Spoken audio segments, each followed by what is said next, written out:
Tidak saja ayatnya, Tuhan Yesus itu adalah imam besar kita. Karena itu tetaplah pegang teguh pengakuan iman saudara. Jangan ganti. Walaupun kelihatannya dengan mata badani, saudara lihat situasinya makin gawat ya. Seperti wanita 12 tahun makin tidak sembuh ya, makin buruk badannya. Mungkin saudara lihat kenapa yang makin gawat. Saudara berkata aku sudah ikut Yesus, tapi kenapa situasi makin gawat? Jangan ganti ucapan saudara, tetap ucapkan firman Tuhan. Tolak musuh setan, pergi kau dalam nama Yesus. Aku tidak percaya tipu dayamu. Mungkin secara badani, mata badani situasi makin gawat, tapi secara rohani yang penting, aku percaya Yesus itu lebih daripada sanggup menolong hidupku. Tidak ada yang mustahil bagiku, tidak ada yang terlalu sulit bagi Tuhan Yesus. Mana abennya?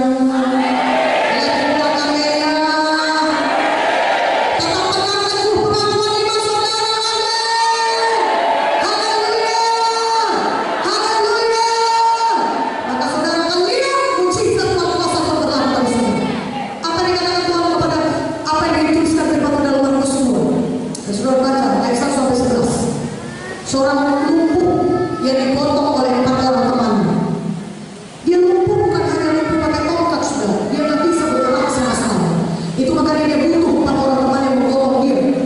Tidak ada harapan bagi orang tersebut. Secara dokter mungkin tidak bisa disebutkan.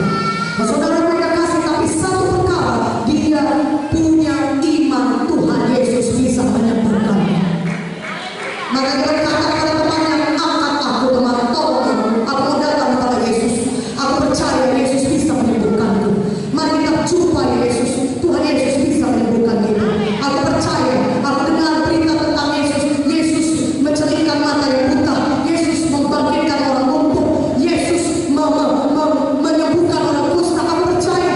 Aku percaya ada mujizat bagiku. Mari kita datang Yesus. Maka dia mengajak 4 orang teman yang 4 orang teman ini juga sama-sama beriman, saudara. Maka mereka pergi ke tempat di mana Yesus sudah berkhotbah. Sampai kepada rumah yang dituliskan dalam Markus 2. Semuanya sudah penuh, tidak ada jalan masuk, dari pintu nggak bisa masuk, dari jendela pun nggak bisa masuk. Mereka tidak bisa mencapai Yesus. Tetapi satu perkara, orang lumpuh ini dia punya iman yang tidak menyerah. Katakan amin. Banyak halangannya.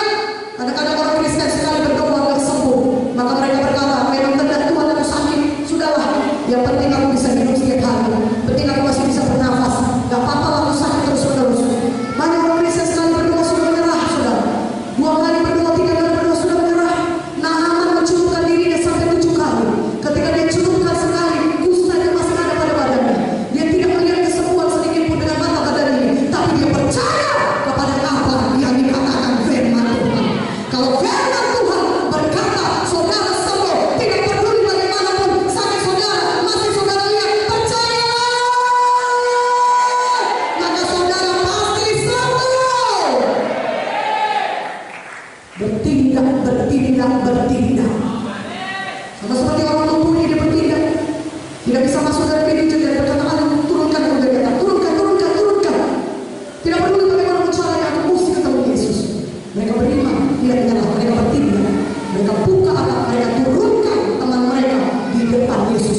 Ayat 5 dari Markus 2 berkata, ketika Yesus melihat iman mereka, Yesus lihat iman mereka. Kenapa? Karena iman itu adalah tindakan. Iman itu harus dapat dilihat. Iman itu mengenai tindakan. Katakan amin.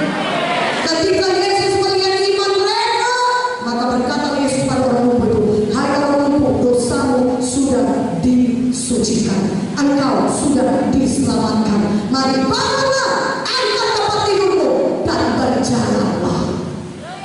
Katakan amin. Kalau saudara baca firman Tuhan, apakah orang lumpuh itu mendengar firman Tuhan berkata, bangunlah, angkat tempat tidurmu, berjalanlah? Apakah orang lumpuh itu berkata, Tuhan, tidakkah kau lihat aku lumpuh, digotong 4 orang, tanganku gak bisa bergerak, kakiku juga apapun dalam tubuhku ini gak bisa bergerak, makanya digotong. Kenapa kau katakan bangun bangkit, akan tempat tidur lagi Tuhan? Mana mungkin bisa kau tidak?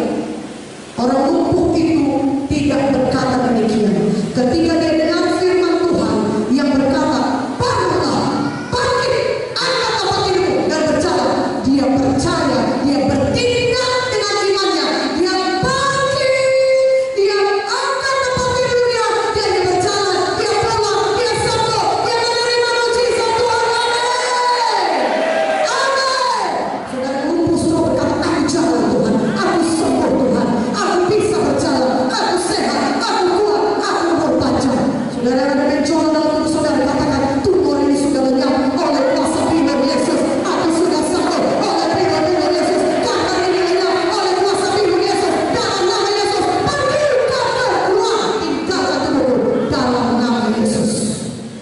dan sambil bertindak, amin. Cek ke semua saudara, sudah hilang, sudah hilang.